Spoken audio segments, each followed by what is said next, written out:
The William W. Hay Railroad Seminar Series is sponsored by the National University Rail Center here at the University of Illinois at Urbana-Champaign.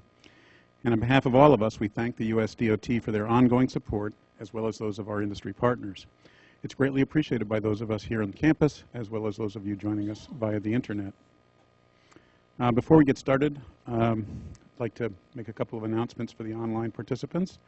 First of all, we want to welcome them. We have representatives from Patrick Engineering, Kimikata Rail Consulting, Illinois Department of Transportation, Parsons, Hatchmont McDonald, ARUP, TUV Rail Sciences, LTK Engineering, Benesh, Canadian National Railway, Federal Railroad Administration, Parsons Brinkerhoff, ESI, Hanson Professional Services, HNTB, Sistra, Metra, and HDR, and a number of other individuals. Thanks very much for joining us. We're glad to have you able to participate in the seminar. And those of you either here or dialing in online, a reminder that if you would like to get professional development hours for your participation, please send an email to Emma Ehrenhardt at the address that's shown in the email announcement. I'll also ask the speaker if we'll try to use the microphone for questions here, but if we aren't able to do that, if you could try to repeat the question for the benefit of the people who are tuning in. Taiwan's rapid economic development in the 1980s greatly increased the demand on its intercity transportation system. Consequently, in 1990, the Taiwanese government decided to proceed with planning and construction of the Taiwan High Speed Rail project as a build, operate, transfer type of public-private partnership. Construction began in 2000 and commercial service was launched in 2007. This presentation will review the first 8 years of Taiwan High Speed Rail operation and discuss the current status of the project, with particular emphasis on how well the original objectives were achieved and the success of the BOT project. I don't think we could ask for a more qualified speaker on this topic today, and I have my prepared remarks, but I'll say something else to kind of introduce him. TC manages big projects. First, he built an island that you can see from outer space. Well, really a port. I guess it was a port. Then he had a major role planning and building the Taipei metro system. And after that, it was obvious who they should ask to help design and engineer the Taiwan High Speed Rail project. Anyway, in 1990, he was involved in the initial feasibility study for the project. And beginning in 1994, he served as the advisor to the provisional office of the project. And when it was privatized in 1997, he was appointed vice president of engineering for the corporation that was building it. In this role, he had principal responsibility for the design, construction, and operations. And after the construction was completed, Dr. Cao led the testing and commissioning of the railroad in 2007. Following his retirement from Taiwan High Speed Rail in 2008, Dr. Cao began teaching classes on high-speed rail at National Taiwan University, with particular emphasis on the Taiwan High Speed Rail project. In spring of 2010, we were extremely fortunate to have Dr. Gao join us here in Railtech, initially to teach a class, the first class ever taught here in high-speed rail engineering, and he subsequently worked with Railtech colleagues developing 2 more courses, high-speed rail planning and high-speed rail project construction management. Combined, this 3-course curriculum is the only such curriculum of its type in North America, and it's obviously many of the students are in this attending the seminar here. Dr. Gao completed his BS in civil engineering at National Taiwan University in 1971, his MS in structural engineering at Rutgers University in 1974, and then another MS in 1975, and subsequently a PhD in 1977 in geotechnical engineering at the University of California at Berkeley. He is a licensed professional engineer in California and Taiwan. Please join me in welcoming our speaker today, Dr. Cao, who will present the William Hay Seminar, The Current Status of Taiwan High Speed Rail Privatization.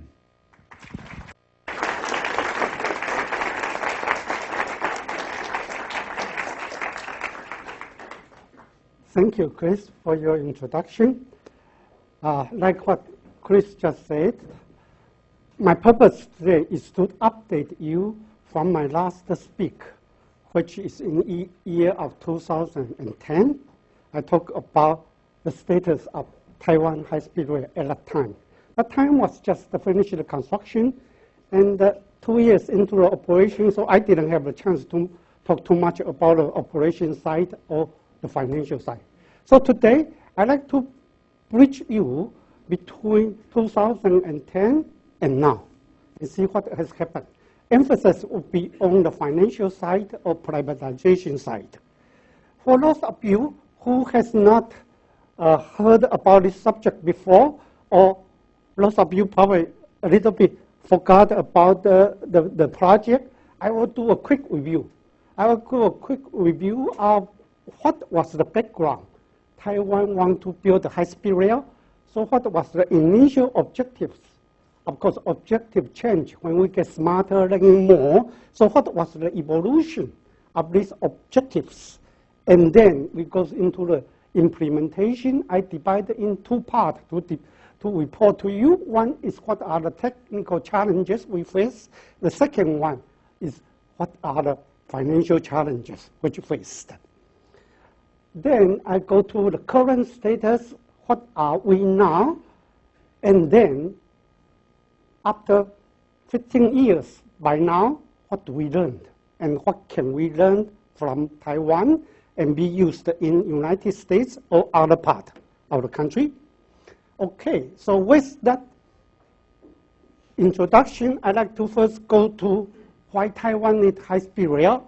And like Chris just said, it's because of the economic development during the 1970s to 1990s.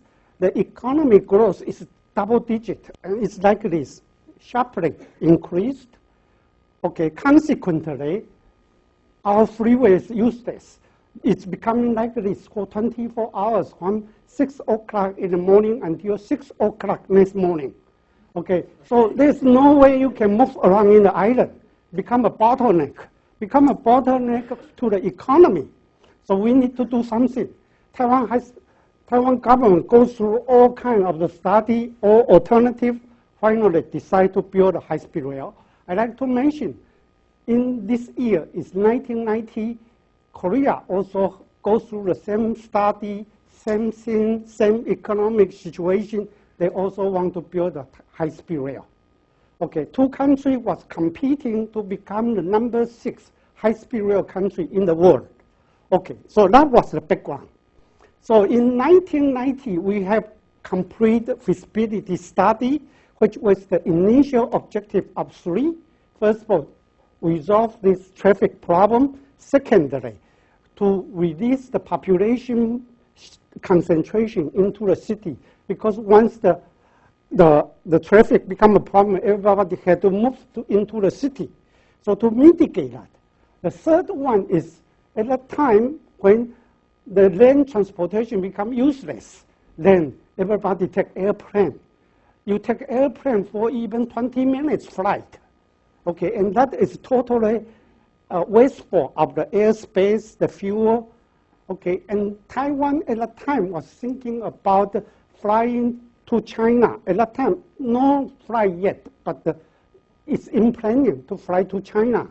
Okay, but there's no airspace, so they had to resolve that problem too. So the initial 3 objectives are this. Okay, with the project goes on, it becomes smarter or becomes stupider. Okay, but whatever, the government make the first major revision to this, and the first revision is to move, to change the alignment. The original alignment was this inland line, and with the station all located in the city center of these cities around the corridor. But then, the new prime minister at that time said, that's not right, because all the land surrounding these stations are all purchased by these rich people, and they are going to have the benefit of this development. I don't want to do that. I want to move the station to the adjacent land, which is not in the city center, but is owned by the government. So later on, appreciation of the land will go to the people and not go to the rich people. Okay, so that was the first change. Consequently, the 5 stations between Taipei and Kaohsiung is relocated. And so that come out with a line which is called compromise line. And that was the new alignment, and that was alignment being executed. There's argument here. There's argument here. People say the advantage of the high-speed rail system is center to center, and now you are not in the center. Okay, but then, of course, there's another argument. The other argument is we want to develop new city center. Okay, and we will try to review this later on, whether this is the right decision or a stupid decision. Okay, so this was the 5 immediate stations. So you can see, instead of the station being located in the city here, it was outside and it's adjacent to it. And this then belongs to the government. Okay, so 5 of them are all like this. So that are the first change. The second change is the project was going to be constructed by the government or financed by the government. Then our Congress or our our legislative end, which we present the people, say that, okay, Mr. Government, you are no good in design and construct the public work. You told me in the subway project in Taipei, you're going to do it in 4 years, you do it in 8 years, you tell me X dollar, it becomes 2X dollar. Okay, I'm not trusting you unless you privatize it.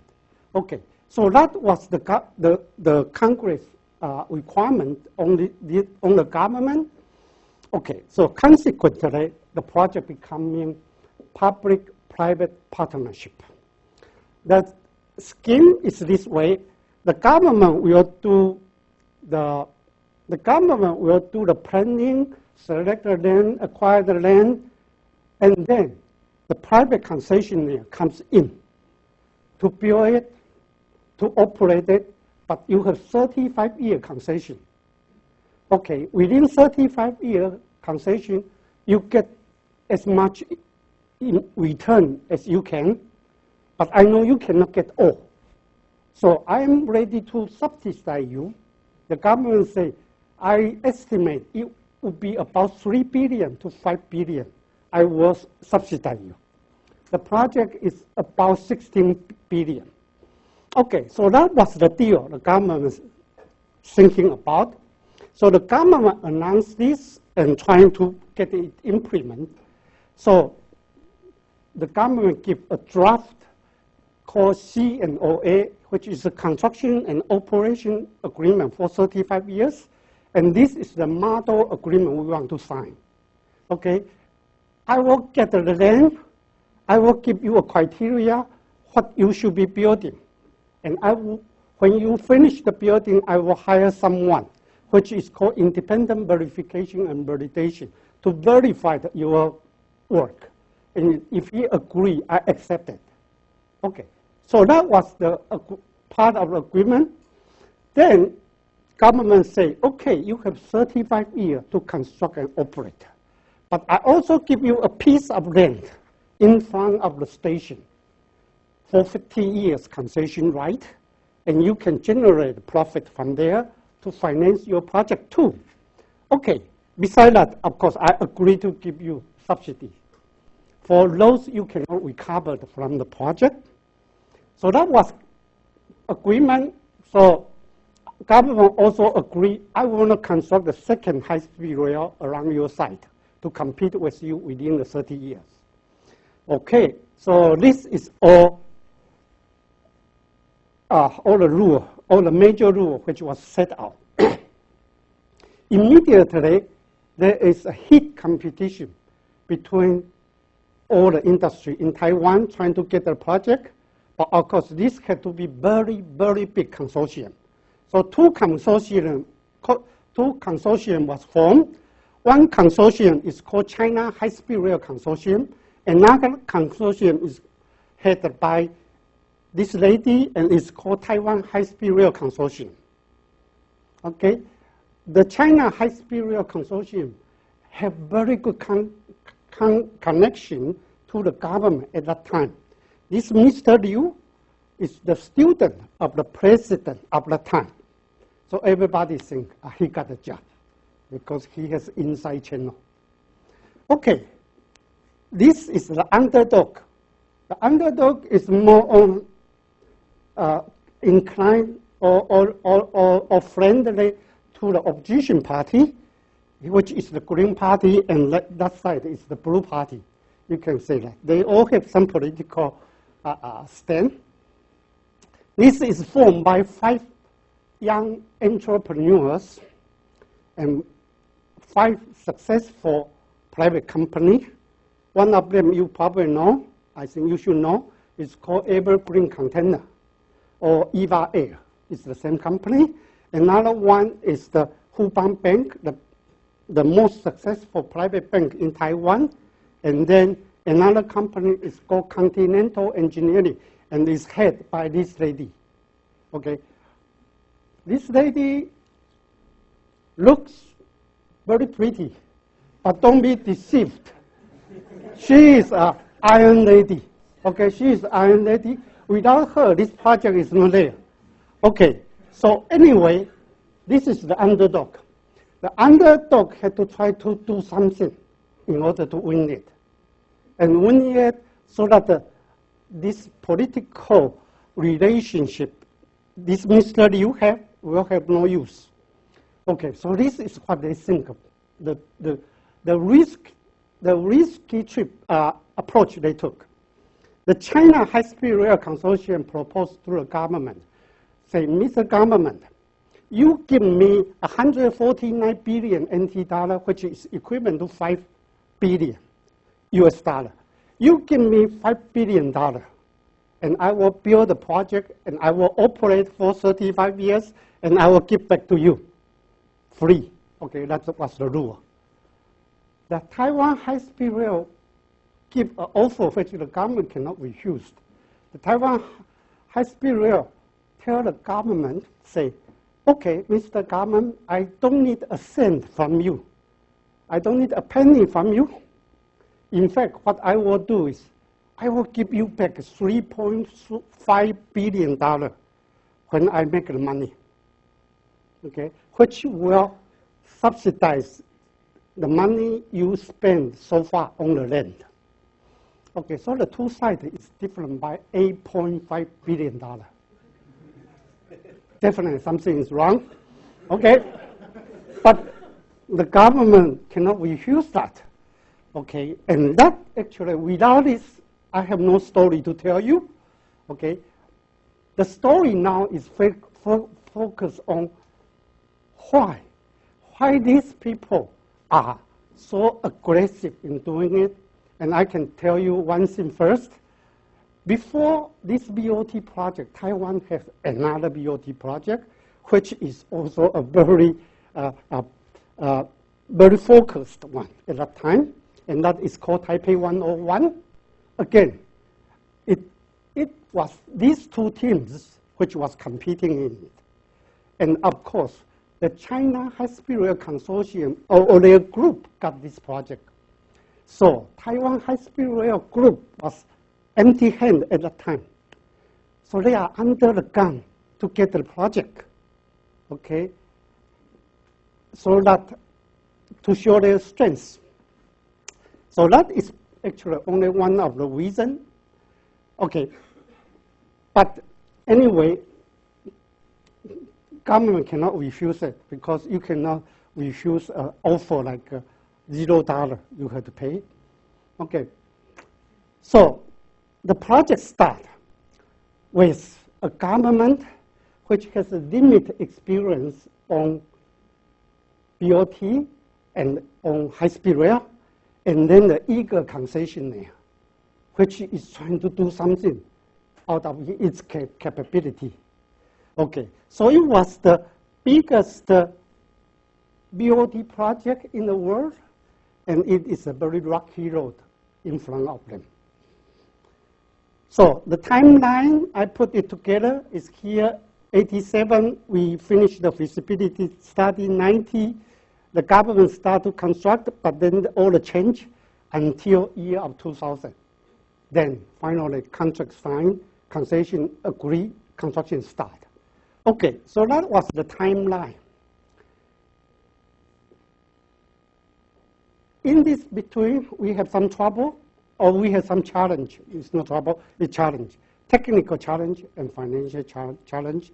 And I like to go through this with you. Okay, but before I go through that, I like to show you what was built, so you at least have some confidence. Something was done right, although it was wrong at the beginning. Okay, so what was done right is the system was built within 6 years, 10 months. Okay, and then it went from Taipei to Kaohsiung, 345 kilometers, 8 stations to start. 4 stations opened about 3 days ago. So totally 12 stations, then they are main workshop, staging, yard, and so on and so forth. The construction start year of 2000 and then finished 2006, December 26, open for operation January 5th, year of 2007. So that was the program. This was what constructed. This is the high-speed rail, new line, and this is the conventional railroad, which was built in year of 1900, but now it's running by conventional railroad, and so they are side by side. Behind this is Taipei. Okay, Taipei city is here. This is the part which goes through the central part of the Taiwan, very mountainous. We have 45 tunnels. Total length is 45 kilometers too. Okay, this is the viaduct in the south. The continuous length of this viaduct at that time was the longest in the world. It's 180 kilometer viaduct without any interruption, all the way higher viaduct. So this is the way it look like. Okay, these are the stations. These are the stations. This is the terminal station, which is this side is high-speed rail. This side is conventional railroad. You can see conventional rail train is shorter, so the platform is shorter. And underneath this is the subway system. Around it is the bus system. So it's a total transportation hub of the south. So you can see it from here. Okay, we use the Shinkansen 700 series train, but modified for Taiwan. So it's called T700. Each train will sit 989 passengers. Okay, so it was in operation year of 2007, and with the speed of 300 kilometers per hour. Okay, so it was done. Okay, but it was done, but there was some challenges or difficulties. Let me tell you what are the challenges we face. Technically, we face the first challenge is when we just start. Taiwan High Speed Rail at that time was not even a company, it's just a consortium, because they got a project and they start forming a company. So there's no track record. And the people is coming, are all new hired from all over the place. At that time, there is a very big company in France. It's called Bouygues. Bouygues is the largest construction company in France. And the chairman come to see me. The chairman come to see me and tell me, Mr. Gao, you know what is the biggest risk of this project? I said, what is it? He said, it's you. You are the biggest risk because you THSR has no track record. You have only a handful of the people, and you don't know how to build a railroad. Okay, so my proposal is that you give me the whole project and I will build for you. I say, thank you, no thank you. Come back year of 2006 and writing our train. Okay, so that was the conversation. Okay. Then the second thing we faced is we don't have enough resource. We go through the study, we figure out this is the amount of money we had to spend in this 5 months, that time was 5 years, 10 months. We had to spend in this, and so we need so many engineers. We only have 1/3 in Taiwan, so we don't have enough people. So how do we handle this? So what we do is we say, okay, Taiwan is not only the place we get the resource, we get it from international resource. And we want to get the best contractor we have. So what we do is we go out and announce it. This is the international project, and we are a world team. We are managing it, although at that time we only have a handful of people, but they are the world team.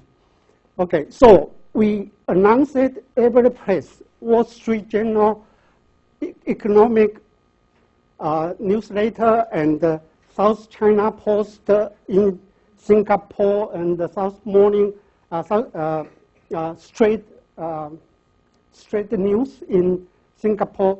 So all over the place, people know we are building, okay? And we also make our contract very large. We make our contract very large, it becomes economically viable for this big player to come in. Our civil contract is between $200 million to $600 million. So it's very big size of the contract. That also reduces the interface for us, easier to handle. We also try to do is that we want to get the best contractor. Okay, so we want them to come in and they can do things right, and they can do things they can do. So we try to allocate the risk which they can take, and some of them we have to take it. Okay, we set up our goal. Quality is the best. It's the most important thing. Without quality, there's no high-speed rail. Without quality, there's no safety. Without safety, there's no high-speed rail. The second thing we say is schedule is the most important thing. At that time, we calculated the interest was $2 million per day. $2 million US interest per day at that time. And so we say, nothing is more important than that the train run.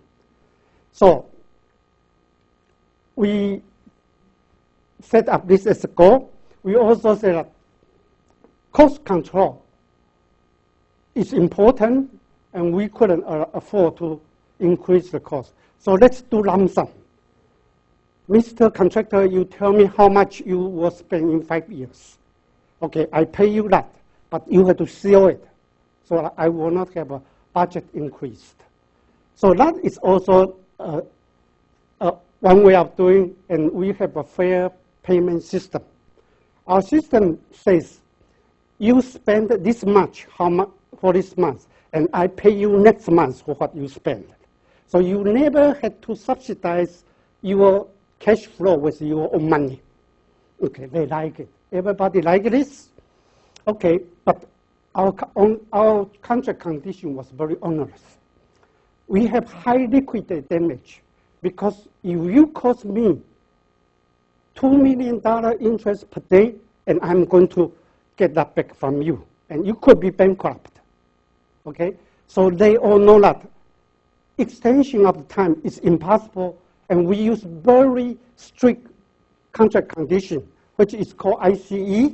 There are many different types. This type is the most strict one. If you do not perform well, 18 days you go out, but leave all the equipment with me, and I will hire someone to operate your equipment, and you are out. Then if you don't like it, you sue me. Okay, so that kind of the condition.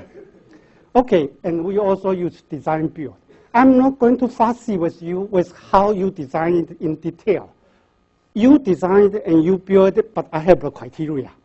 And you have to satisfy my verification and validator. Okay, so that was the strategy we used in managing this and try to get the project done. This, in comparison to what we faced in the financial challenge, actually is a piece of cake. The financial challenge becoming our biggest challenge. And of course, everything starts with only one thing. The concessionaire was too aggressive in bidding. They do not ask the government for money. Okay, but now it's built, it's operating, and we know how much they should ask. Okay, the answer is 3 billion. Okay, so there was a 3 billion shortfall, and the concessionaire constantly trying to how to make it work with the $3 billion shortfall. That was the challenge. Okay, also my story, the rest of my story is trying to see how can you get 3 billion out of nothing. Okay, of course, it's not $5 billion the other concessionaire proposed. Okay. Why? The first question I think I want to answer to you is why the concessionaire was so aggressive, knowing there is a $3 billion or something like that in short. The 5 initial members of this concessionaire are probably the best businessmen in Taiwan, and even by world standard. Okay, they are no way dumb, stupid, or naive. They have their mind. They have their thinking of innovative way of managing the project. At that time, for instance, they have 2 thoughts. One thought is how to increase the value of this land, the land development. Can we get more money from the land development to finance the project? The second one is how can we do a financial operation issuing IPO and we get some benefit from the IPO. So these were some of the ideas they have, and they have some more which are not told yet, okay, and I cannot therefore tell you that. But unfortunately, year of 2000 is not a good year. Year of 2000, if you remember it, there is something called Asian financial crisis. The Korean High Speed Rail was in trouble, and the IMF comes in to help Korean High Speed Rail and even help Korea as a country. Okay, so 2 things. Financial crisis, secondly, aggressive bidding. People realize, oh, you are too risky. I'm not going to put my money in. So the first thing is to get the money to support the project, either for the loan or investment, and none of them seems to work at this time. So the concessionaire try to think of some way of doing it, and the one who has the money is the government. So they are thinking about the pocket in the government, how to get the money out of the government. So they flex their political muscle and trying to get the money out. This creates a problem. A lot of people are not happy. These are not in the original rule, and you are violating. Okay, so the controversy which create are several or many. Okay, the major one being listed here. The first one is the concessionaire go to the government and say, because of the financial crisis, I couldn't get a loan from the bank, and the bank don't want to loan me the money. So can you do something for me? Can you guarantee the loan? This was not in the original condition. The government said, I cannot. But with manipulation, the government said, I can do something for you. That is, I will tell the bank. I will tell the bank, if you liquidate, if you cannot finish the job, I will take over the job. And I will pay the bank for the money which the the construction works. Okay, so in other words, the bank get his loan pretty much guaranteed. So the bank was happy. All the bank want to loan money to Taiwan High Speed Rail. Suddenly there are 24 banks make a consortium to loan the money. Okay, so Taiwan High Speed Rail solved the first problem. They got the money. Okay, the second controversies. Original Taiwan High Speed Rail was going to use the European system, which is the French plus Germany. French and Germany teamed together to propose one type of train to Taiwan, use my train, which is good from both sides. Taiwan didn't take that, and it was a smart move. Taiwan took Shinkansen. But of course, behind this, there are some other reasons. There are some political maneuver too. Okay, that created a problem between Taiwan High Speed Rail and Siemens and Alstom. So they sued Taiwan High Speed Rail. But anyway, it was resolved. But again, it was a dispute. Okay, then year of 2000 also was a good year for Taiwan High Speed Rail too, although the financial situation was not good because their friend got elected. Okay, so their friend is in the government, and a lot of things are much easier now. Okay, so they try to solicit some government-controlled company to invest in Taiwan High Speed Rail. Okay, so again, some money comes in. They also issue the ECB bond. Okay, and of course, people buys the ECB bond are government and some of them themselves. So they got the money. I especially emphasize this is not very important in the whole scheme, but this is the last straw on the camel's back, which for the story I'm going to talk about. So there are many controversies, day in, day out, every day. Every day, the Taiwan High Speed Rail wants something, and government is fighting back, and always government give in. Okay, and the happiest people are the media. The media have this sensational story every day. Okay, let me give you an example of how sensational the story will be, or how trivial it could be. One of the stories said the Taiwan High Speed Rail do not have money to pay for the construction. It's because they pay too much to their executives. Okay, so some reporter got the hand of what they say, the salary of the executives. And unfortunately, my name is on it. My support salary was on it. So my friend always called me a fat kid. You are a fat kid. Okay, that's not it. When I go home that night, my wife said, according to the newspaper, where is the other half of your salary? Okay, so I got in trouble, but that is a very small story. Okay, it's this kind of story, day in, day out, it's always there. Okay, the two sides are just like this. In theory, they had to be partner, and they had to be collaborate, and they had to be work harmoniously.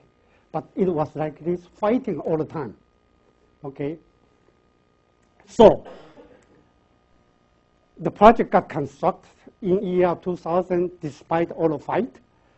In operation, okay, now the situation changed because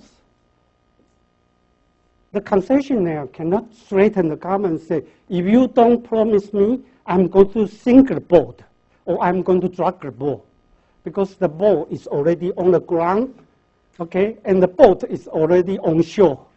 The government has less worry of the project is half done.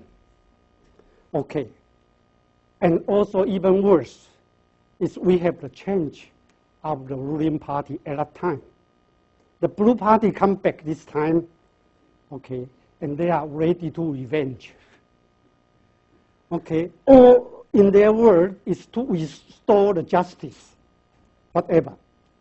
Okay, so this comes the time Taiwan High Speed Rail has something need. According to the year of 2000 tripartite agreement with the bank, the interest rate at that time was 7% to 8%. So their loan is between 7% and 8%. Year of 2008, what was the prevailing rate, interest rate in Taiwan? It was 2%. Okay, and so bank is getting all this money, extra money. Okay, among the $2 million Taiwan High Speed Rail is paying for the interest, probably they should only pay $1 million. So Taiwan High Speed Rail is eager to get this reduced. Okay, but the bank say, the contract is contract. I cannot do anything. Okay, and we have 24 members. How can I make everybody agree? The second thing Taiwan High Speed Rail asks is, okay, in the initial, we have a ramp-up period. The ridership is not as good as what I expect.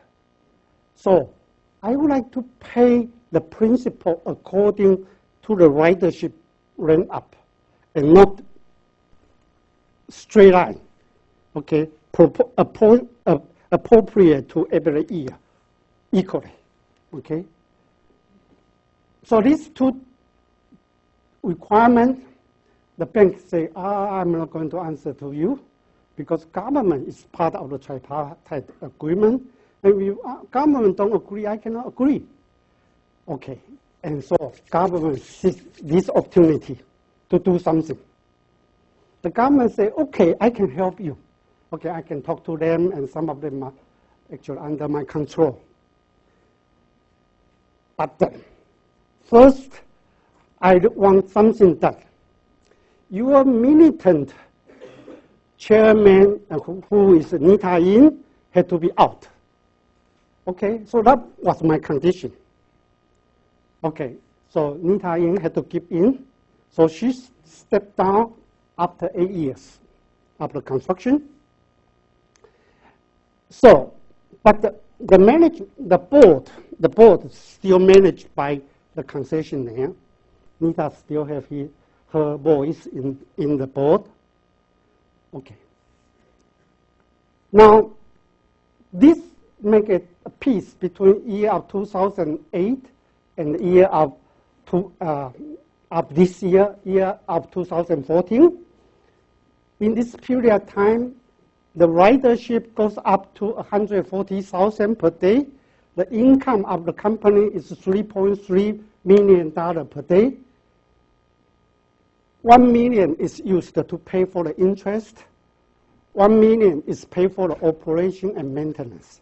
Taiwan High Speed Rail has $1 million per day to pay to the principal.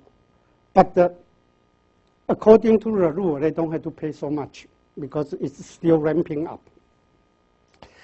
So Taiwan High Speed Rail has the cash, actually a lot of cash, but the bank say, no, you cannot use it because at the end of the day, you may not be able to pay me. Okay, so that is a collateral to your loan. Okay, so Taiwan High Speed Rail has the money, but cannot use, has the cash, but cannot use it. Okay, but then Taiwan High Speed Rail want to address another two issues. Still back to address this $3 billion shortfall. So Taiwan High Speed Rail start coming back, say, I want to claim some money you owe me during this period of time.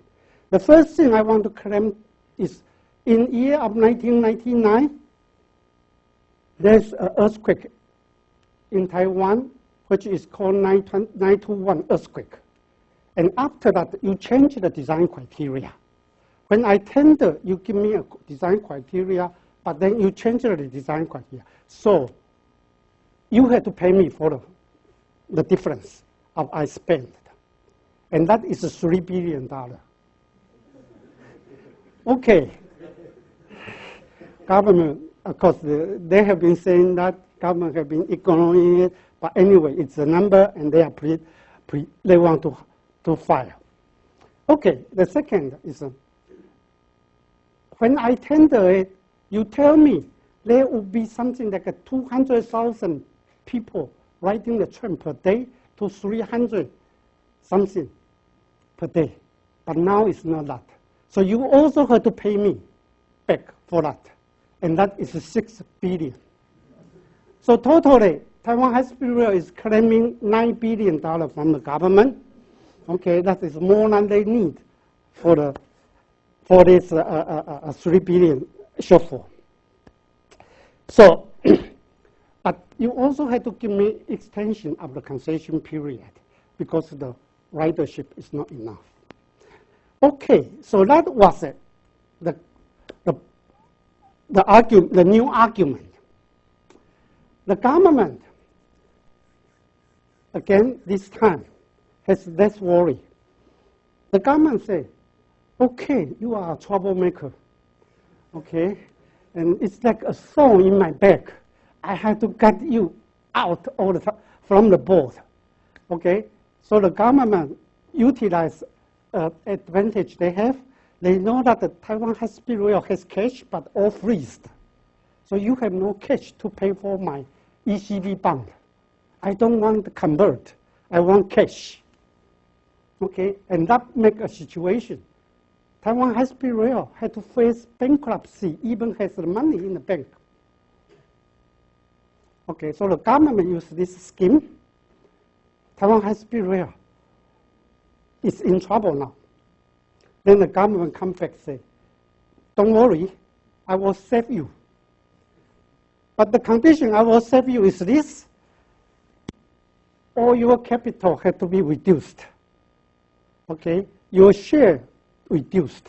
I put new money in. I increase my share, so I control the board.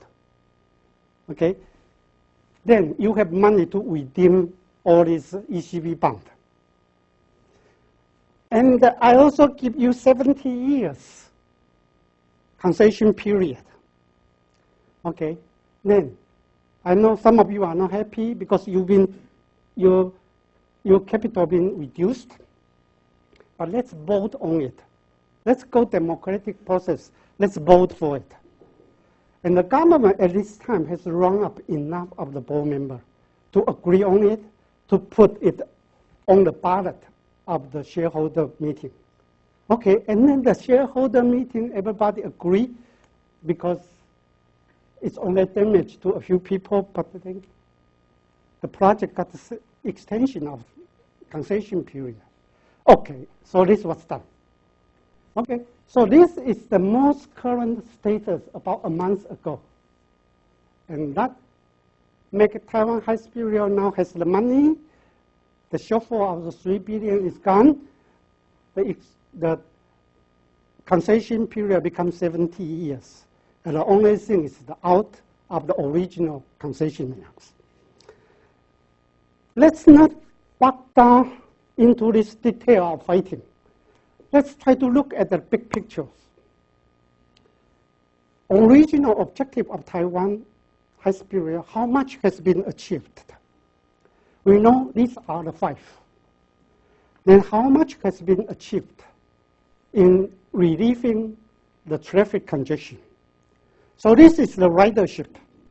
The ridership goes from 20,000 per day within 18 months, become 4 times, 80,000. And then continuous 7% every year goes up.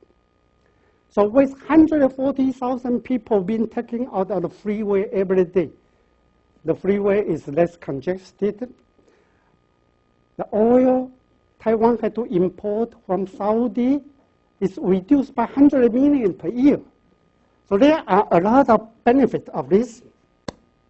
How about the population? In many cases which is studied, when High Speed Rail is open, the city with population more than 1 million will have their population start dispersed out. And then the city less than 100 million will go up. So do we see that in Taiwan? Some, but because the time is not enough. Taipei population goes down. Okay, but some people say that is because of the mass transit system. But anyway, the Taipei population is down. But then there's a significant phenomena. There's a city in the middle of Taiwan. It's one of the stations. It's called Taichung. The ridership used to be Taipei is number 1, Kaohsiung is number 2, the center one is number 3. Now, no, it changed. Taipei number 1 still, the center one become number 2. Okay, so you can see that where within 100 kilometers or something like that, people travel. People commuting to Taipei or to Kaohsiung to work. Okay, this is another example showing how it changed the pattern of the people living. These are weekly ridership in July, every week. Okay, so they, you see, very consistent. Weekday, people commute for work.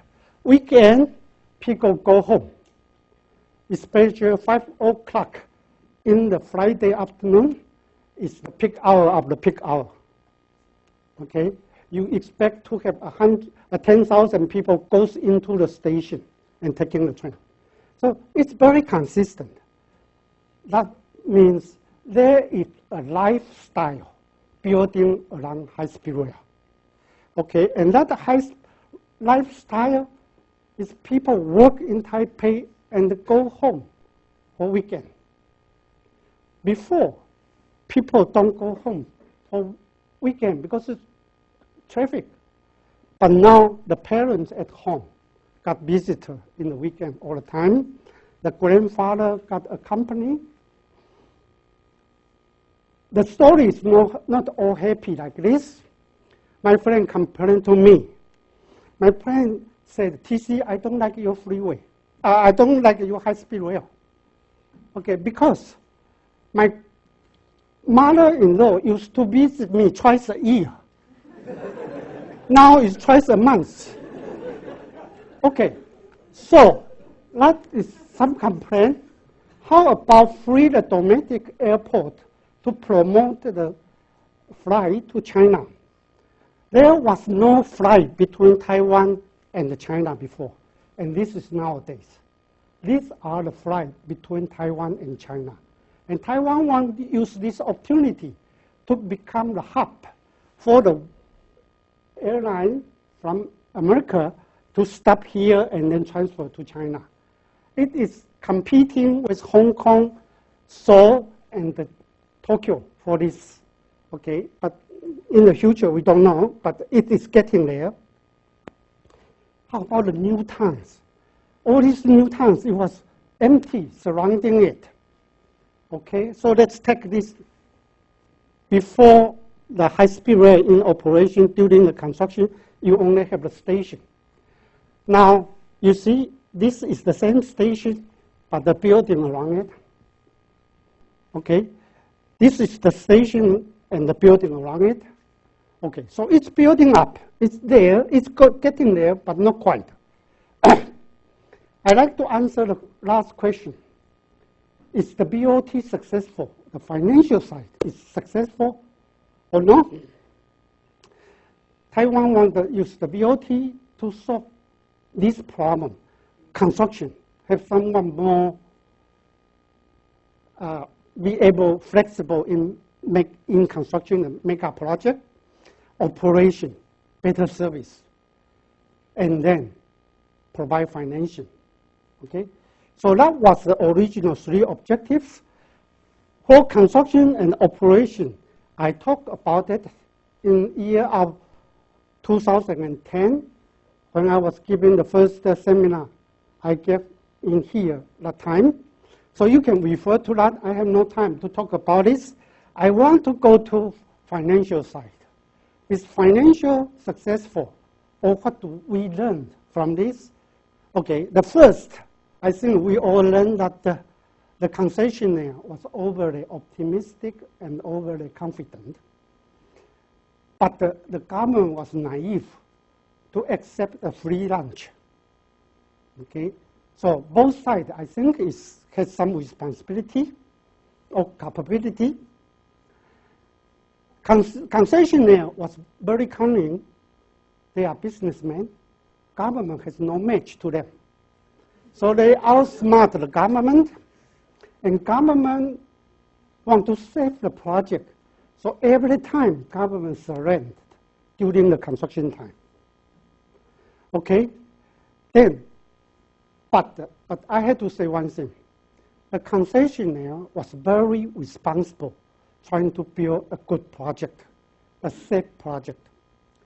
I can witness that because within all this time, I was responsible for construction. Never one time my boss tell me, you had to save money or you had to cut corner. Never has that. Okay, so I can assure you that the project is very well built and very reliable. That's why we have 99.7 on-time ratio now. Okay, so that is the part I observed. Concessionaire was lucky to have this interest rate reduced significantly, but it's unlucky to have the ridership which not expected. And that ridership not expected is because majorly the China factor. The economy in China have changed significantly between year of 2000 and now, 15 years. Okay, it's normal to China before. Consequently, there are 1 million, Taiwan has a population of 2.2 million, but 1 million of the businessmen now work in China.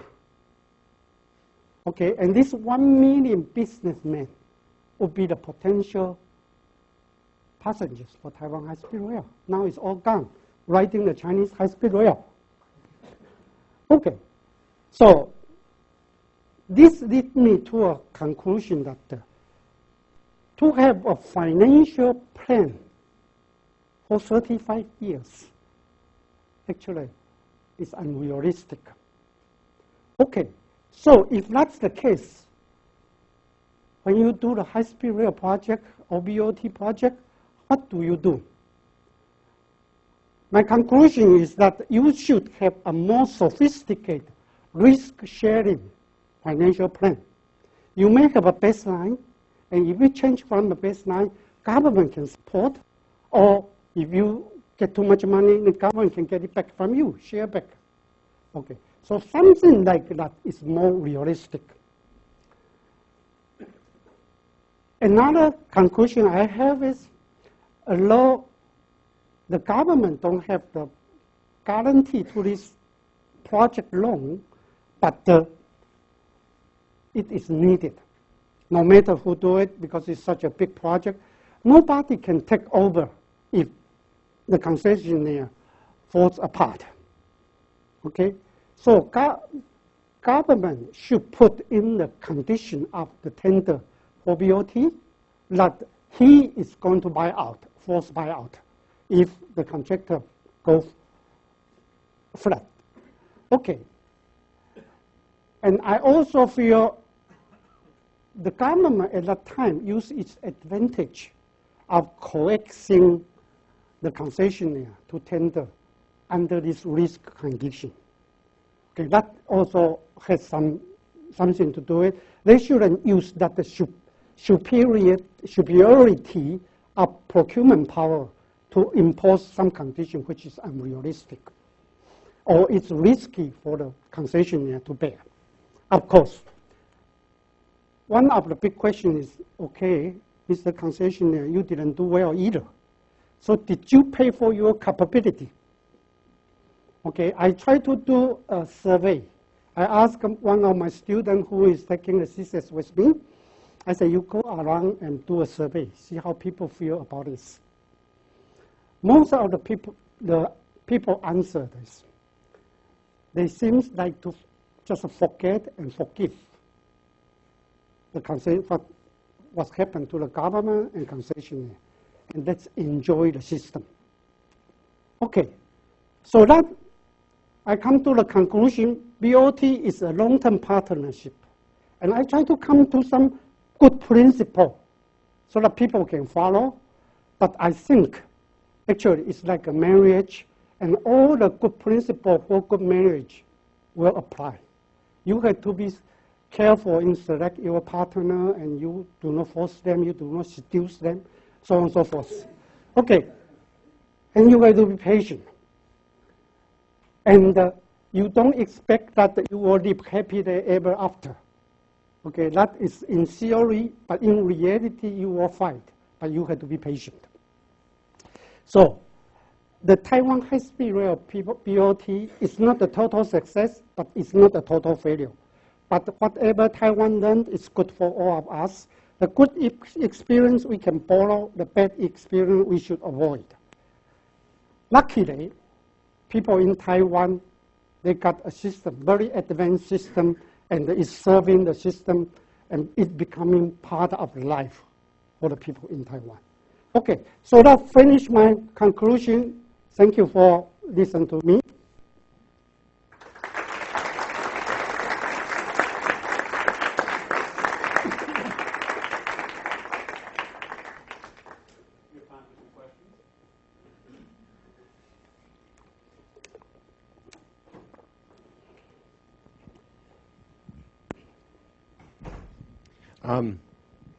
You mentioned that the line has helped reduce traffic on the freeway, but how much of that increased ridership is just new trips being made, and how much is it actually taking from the freeway? Okay, I have my theory. There are also some research being conducted. My theory is this way. Looking at this one, there is a very big sharp increase at the beginning, and there is a consistent 7% of ridership increase. These two slopes probably tell us something. I consider this is majority mode shift. People who had to travel to south, but now got a new tour. And it took 18 months for them to change. After that, I consider this probably is new or induced. People don't have to go, like those, my friend's mother-in-law. He doesn't have to go, but she come, okay?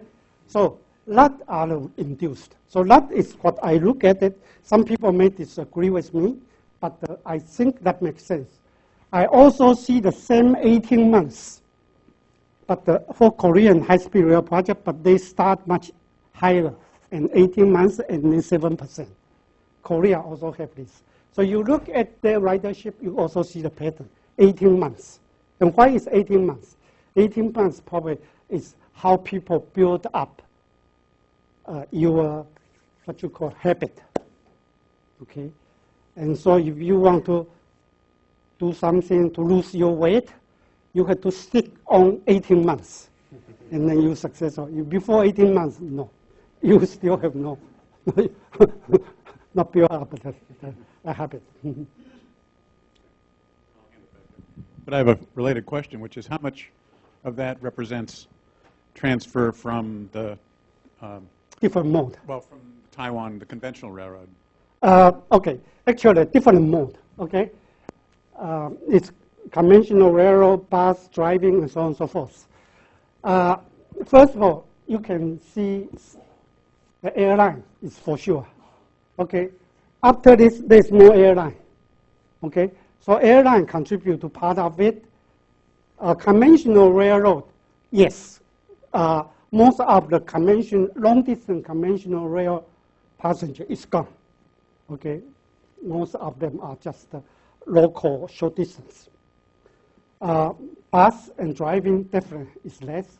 And there is a study, there are some study, but there was a very methodologic calculation at the planning report, how many are going to transfer from different mode. Okay, so I think, I don't have the exact number, but there are studies.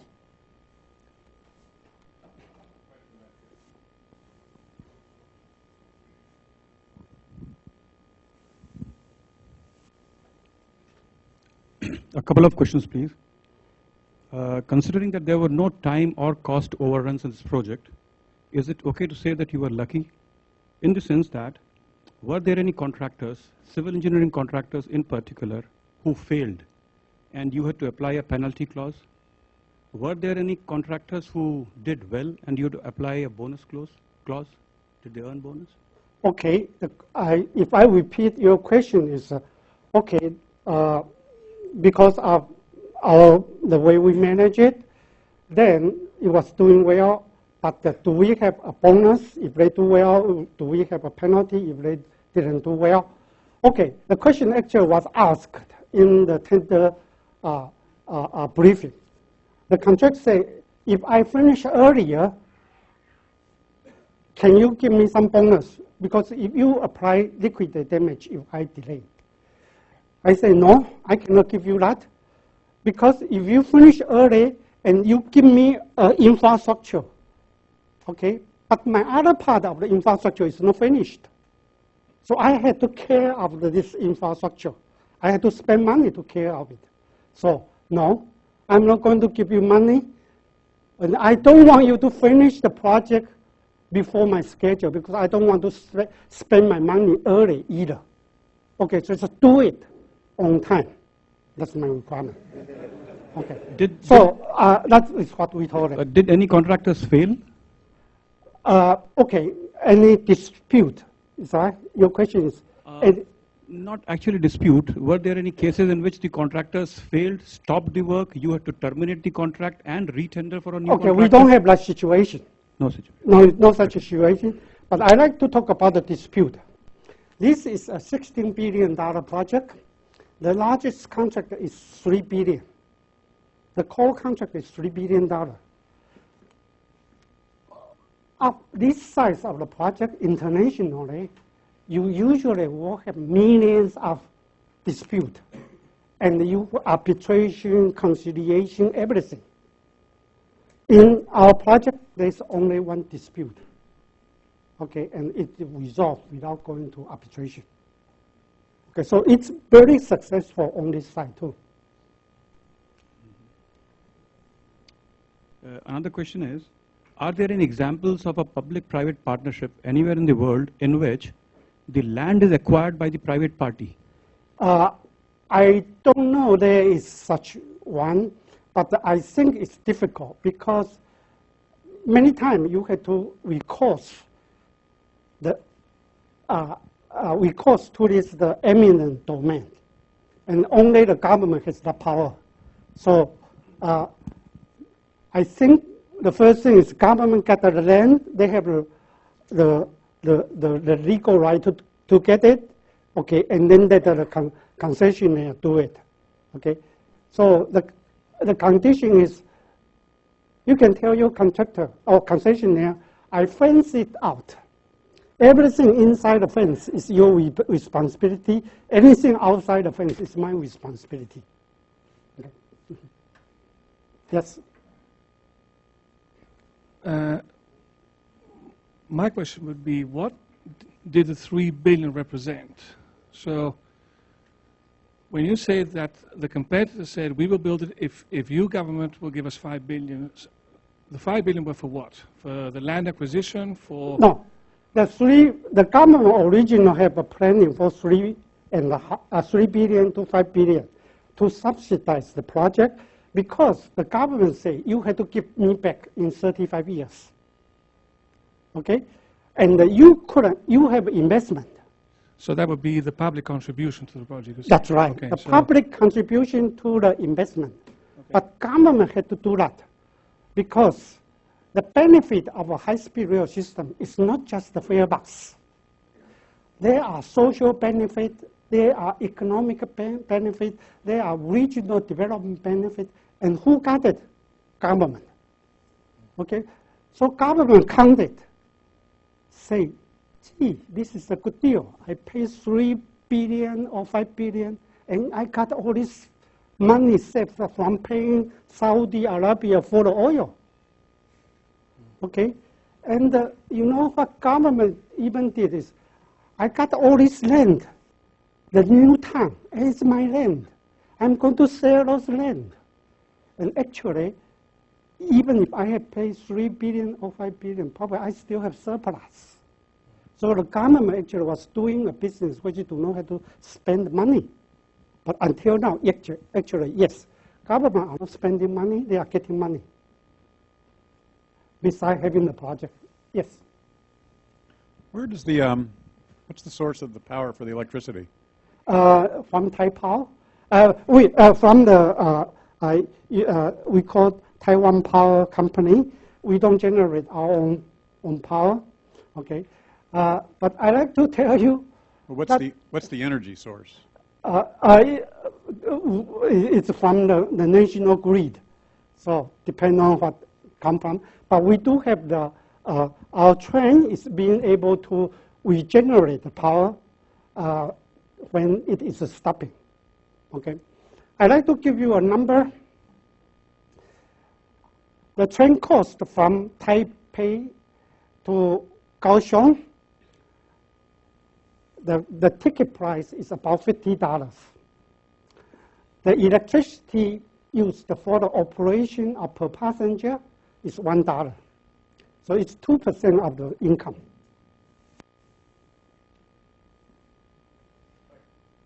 One more question while I'm bringing this over to Ray. So, but what is the major source of electric power in Taiwan? I mean, is it nuclear power? I think we have something like 40% from nuclear and then some oil, but the nuclear now is cutting down, so it will gradually become zero. Okay, and then we have to do with the other alternative. The new government, we are expecting to have a government change after 8 years. Okay, and next year we will have a new government, and our concessionaire's friend is coming back, is expecting. Okay, so another 5 years, I can tell you another story. I realize there are many benefits for high-speed rail, but my question is more specific about the revenue, the ticket sale. Yeah. Is that enough to for operating and maintenance costs? Okay. Whether the revenue is enough to cover the investment, cover all the operation, maintenance, the number I give to you, you can see it's one operation maintenance is only 1/3 of the income. And this is Taiwan. Okay, it's not the best case. The best case actually is Tokyo, Osaka. The investment is recuperated within 7 years. After 7 years, all the money is a new one. Okay, it's free to them. The line between Paris and Lyon, we recuperate in 14 years. Of all the passenger train, passenger transportation, rail transportation, high-speed rail is the only one which can support itself. Of all the high-speed rail projects in the world, if they cannot recuperate all the money from investment infrastructure, at least they are all the so-called operational profitable. Their operation money is enough to cover operation and maintenance. So the government builder do not have to pay more money. But maybe they cannot recuperate all the investment. But like I said, the investment of the government is necessary because there are a lot of externality benefit.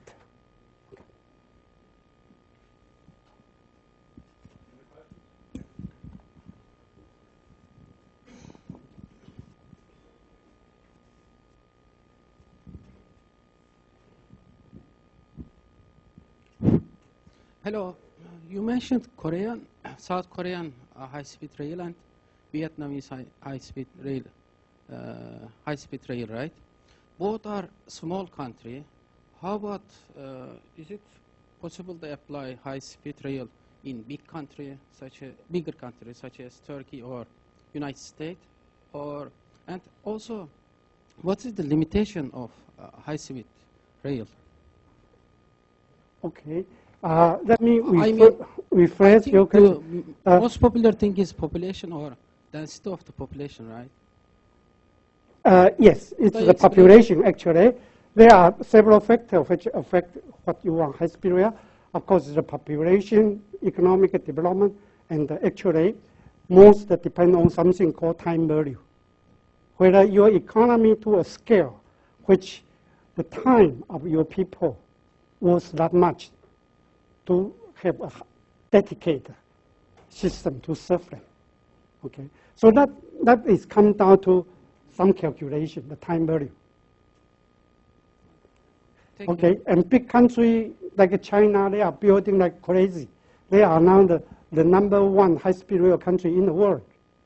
Okay, but without high-speed rail, China cannot move. Their people, 1.3 billion. I mean, you cannot build enough highway. You cannot build enough airplane. That's the only solution to them. So, for example, for the United States, I guess we can apply just, for example, California or New York area because of the population. We cannot apply, I guess. I have some theory on that, but it's a long story. Okay, but I think if the United States consider of building it, yes. But the United States, I think, is in a stage. They think they are very mature. Okay, and they have these freeways built so well. They have the airline. Okay, so there are some advantage of doing it, but the people seems cannot make up a mind yet. So I think it's the will to build it. Thank you.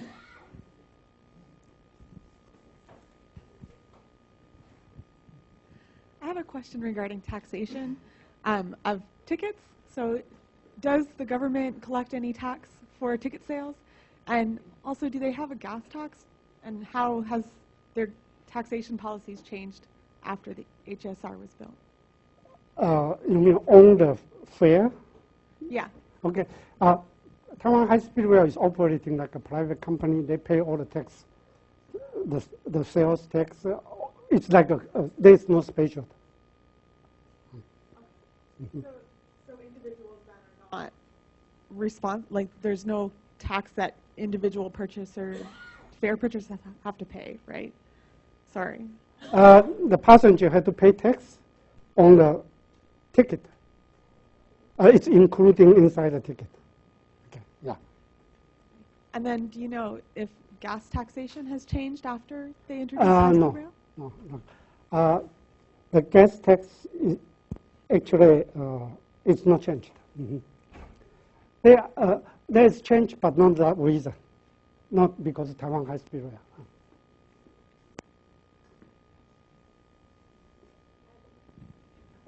One question about sort of the political affiliation, and how much do you think it was a big problem that the two initial, like it seems to me like most of the problems that happened subsequently stem from the fact that each of the two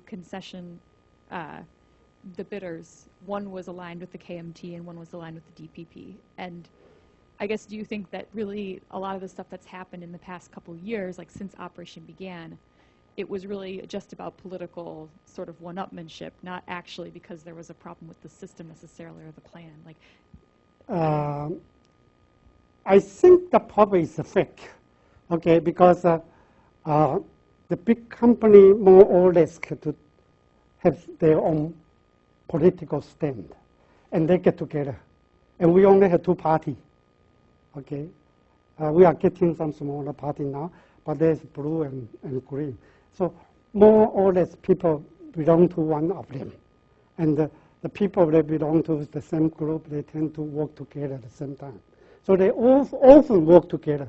So these green people always work together, the blue people work together, no matter it's high-speed rail or not high-speed rail. Okay, yeah.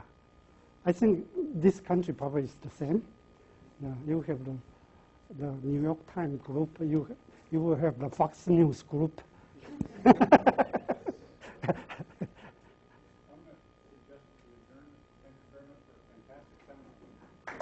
Thank you. Thank you.